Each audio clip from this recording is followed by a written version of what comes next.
and welcome to Real Food. Today we're going to be talking about the movie Krampus and making a recipe inspired by Krampus, Omi's hot chocolate. You do not have to make hot chocolate from that powdered stuff at the store. It's actually really easy. So I'm going to walk you through the ingredients, and please know it's really easy to scale these ingredients up or down depending on how many cups of hot chocolate you want to make. I will post the link for the recipe that I'm using in the description box below. So we have milk. If you want this to be really luxurious hot chocolate, you want 2% or whole milk. I'm using 1% because that's what I had on hand today.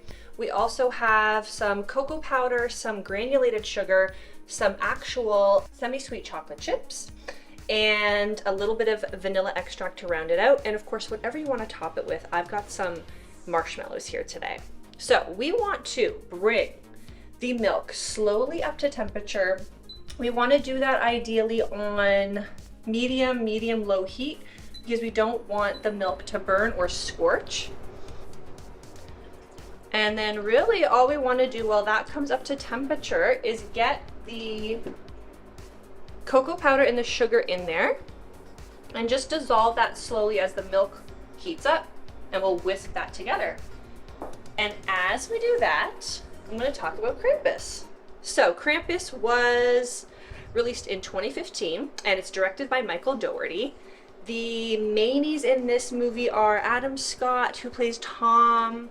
He is the dad that works too much. And we also have Sarah, played by Toni Collette, and she is the uptight mother. They have two children, Max and Beth. Max is the youngest. He is really concerned with keeping Christmas traditions alive. He writes a letter to Santa. He wants to wrap presents with the family, watch Christmas movies.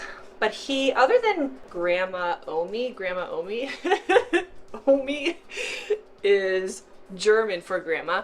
They're the only two with Christmas spirit. Everybody else could care less. So there's already tension in the family. And then Sarah's sister and her family come over. I would describe them as like redneck light, I guess. You have Aunt Linda, Uncle Howard, who loves his trucks and guns. They have two children. Two girls, Jordan and Stevie, who present in a very stereotypical masculine way. They like sports and wrestling, and the way they dress is very masculine. They also have a son who literally doesn't say anything. He's kind of like Augustus Gloopy. He's just a chubby kid with like a dopey look on his face, and they have a little baby girl as well. And Aunt Dorothy comes along. We can't forget her. She's a lot of fun. All she really wants to do is get lit, and she's crotchety and sassy, and she's a really great character. So things were already not great with the family, but put these two families combined and everything just erupts. Max completely abandons all of his Christmas spirit. He rips up his letter to Santa, tears it out the window, and next morning when everybody wakes up, there has been a big storm. They are like confined to the house. There's like no electricity, there's no power, and little do they know, Krampus has been summoned, and shortly he will be along with his minions in tow, and they will be attacked one by one. So that's essentially the plot to Krampus. There's a lot that I like about the movie. I will be going into spoilers, so please know that.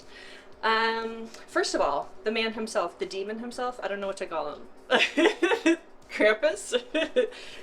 We only see him a handful of times, but he looks great, and I think that's because it's like a practical thing. It's like a man wearing a suit. Sometimes when he's off in the distance, you see him like he must be CG, but for the most part it's this guy in a suit and it just looks phenomenal. He has a long disgusting tongue. He has like gnarly long talon like fingers, and if you look really closely at his face when they show you his face, it's like he's wearing like a human skin over whatever his face is. It's really gross if you look closely at his eyes and his mouth. So the Krampus design is amazing, as are all of the little like creatures and his minions, which I think are elves. They're also wearing masks, which are really creepy. They break into the house at one point and they like steal people away, which is really horrific, including the baby, terrifying. And of course, my favorite, the Christmas creatures. You have these gingerbread men, which look really cute, but are actually really vicious. There's like a possessed robot. There's a teddy bear with like these giant fangs for teeth. But my favorites are the Jack-in-the-Box, which is ginormous and literally just like unhinges its jaw to eat people whole, terrifying. And my absolute favorite, the little demon angel doll, who also has a really big tongue and sticks it all over people while she's attacking them. So the Christmas creatures are very well done. Also, again, practical for the most part, which is great. I'm just keeping an eye on my chocolate here. It looks like things are kind of slowly heating up. Okay. Another thing I'll also say about this movie that I liked is I like when a movie's pretty simple, but actually has a really good ending, or like an ending that can be interpreted in multiple ways. So in this ending, after all of the chaos ensues, Max wakes up, it's the next morning, it's Christmas Day, and everything actually seems like it's gone back to normal. In fact, better than normal, because everyone's getting along. Both sides of the family are by the tree, opening presents, laughing, having a good time. Max joins them and he opens a present to discover it is the Krampus bell. And so then he has a look of knowing, as do other people in the room, and he's kind of thinking, well, did this really happen, or was it a dream, or what's going on here? The camera then zooms out and we see that they are contained in a snow globe. The house is in a snow globe, and it's amongst many snow globes in Krampus's lair. And so I interpreted this to mean that they're in some kind of like hell, or what's the word when you just relive something over and over? Purgatory. And they're like doomed to repeat Christmas Day over and over. Then I thought, well, maybe Krampus is like keeping an eye on them and making sure that they keep the Christmas spirit alive, or else. So I actually really appreciate a pretty good ending for what is really a fairly simple movie. The last thing I will say, this does not go unnoticed by me, is this movie does not outstay its welcome.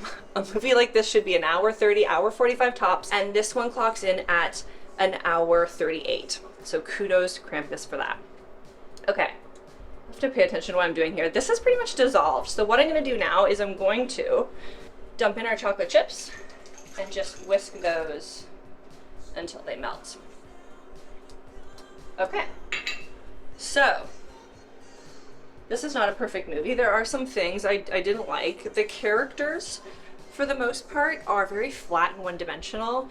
The redneck light family, as I call them, are just, especially like the two girls, Jordan and Stevie, you want to believe for 2015 that maybe they make some good commentary on the fact that you can be a girl but also present in this way and like sports, but they actually don't. It's kind of just played for a laugh, which is sort of disappointing.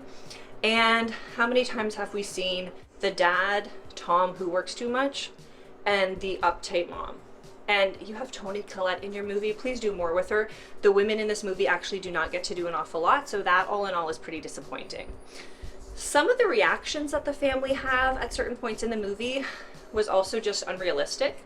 So when Beth goes missing and they go to find her, the house where she's presumed to be is an absolute wreck. Then they get attacked, and so they come home, but they don't really relay this clearly, and so they don't really go push to go and find her again. And I just think if that was your daughter missing in these circumstances, you would be going insane. You would be pulling out your hair. And they kind of just resign to the fact that she's missing and they can't do anything about it rather quickly, which was sort of weird. I think they also have a similar reaction when the Augustus Gloop kid gets pulled up the chimney by the gingerbread man. They're sad and they're scared, but then they kind of just are resigned to the fact that this is happening. So sometimes the reactions sort of took me out of the movie. But let's be honest. Why do you watch these movies? You watch them for the creatures and the kills.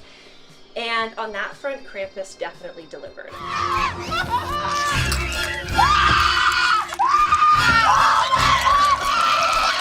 I also think it's a good movie to watch around the holidays because it's a little bit scary, but it's also mostly campy and funny. And there aren't too many really big scares, and there's not a lot of gore. So it really is appropriate for, say, like the family to sit down and watch. Okay, look how simple this was. I think we're pretty much done. I'm just gonna put a splash of vanilla in there.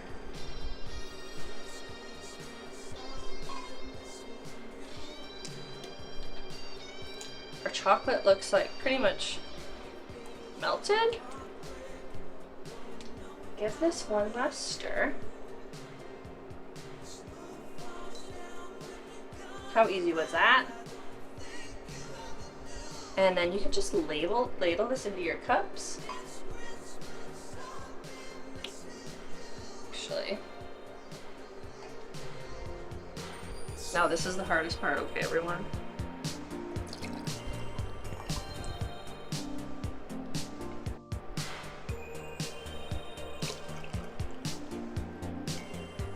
This is requiring all my concentration. Oh, we got a couple of loose chocolate chips at the bottom. That's okay though. Oh. Okay, and you can just put whatever toppings you want on there. I got a couple of classic mini marshmallows here. And there you have it, Omi's hot chocolate. So, do you want to watch some creepy Christmas critters and curl up on the couch with a cup of hot cocoa? Then try Omi's hot chocolate and give Krampus a watch.